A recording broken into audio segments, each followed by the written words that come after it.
ठिकराचे में औरतुन ऐं मासूम ॿारनि पारां बासर ऐं मुबारकपुर पुलिस जे मुबैना ज़ियादतुनि ख़िलाफ़ एहतजाजी मुज़ाहिरो कयो वियो।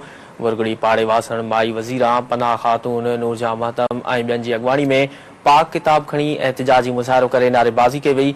एहतजाज कंदड़नि औरत मीडिया सां ॻाल्हाईंदे इल्ज़ाम हणंदे चयो त संदन बिरादरी जे बासर अहमद ज़मा महतम कूड़ा केस कराए पुलिस खां माण्हू गिरफ़्तार कराए गुम कया आहिनि। उन्हनि इल्ज़ाम हणंदे चयो त SHO मुबारकपुर बासर जी वंगार रहंदे सुबुह जो सवेर घरनि ते चढ़ाई करे नौजवान काशिफ महतम खे गिरफ़्तार करे वियो आहे, जॾहिं त नौजवान जे सखर जे सेशन कोर्ट मां ज़मानत थियल आहे। एहतजाज कंदड़नि आला इख़्तियारनि खां मुतालबो कयो त मामले जो नोटिस वठी कूड़ा केस ख़त्म करे गिरफ़्तार माण्हुनि खे आज़ाद कराए मुबारकपुर पुलिस ऐं बासर ख़िलाफ़ कार्रवाई करे इंसाफ़ कयो वञे। इहा अहम ख़बर आहे जेका असां शेयर करे आहियूं। ठिकराठे में औरतुनि ऐं मासूम ॿारनि पारां बासर ऐं मुबारकपुर पुलिस जे मुबैना ज़ियादतुनि ख़िलाफ़ एहतजाजी मुज़ाहिरो कयो वियो आहे।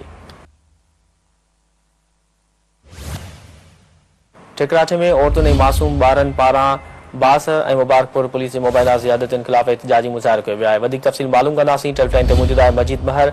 जी मजीद, एहतजाजी मुज़ाहिरो कयो पियो वञे, हिन बाबति आगाह कजो। जी बिल्कुल, ये ठिकराटो शहर के भोगड़ी मौला जी रहवासी औरतुन ऐं मासूम ॿारनि पारां एहतजाज मुज़ाहिरो कयो आहे। औरतुनि पारां हथनि में पाक किताब खणी शहर जे मुख्य चौक ते एहतजाज कयो आहे।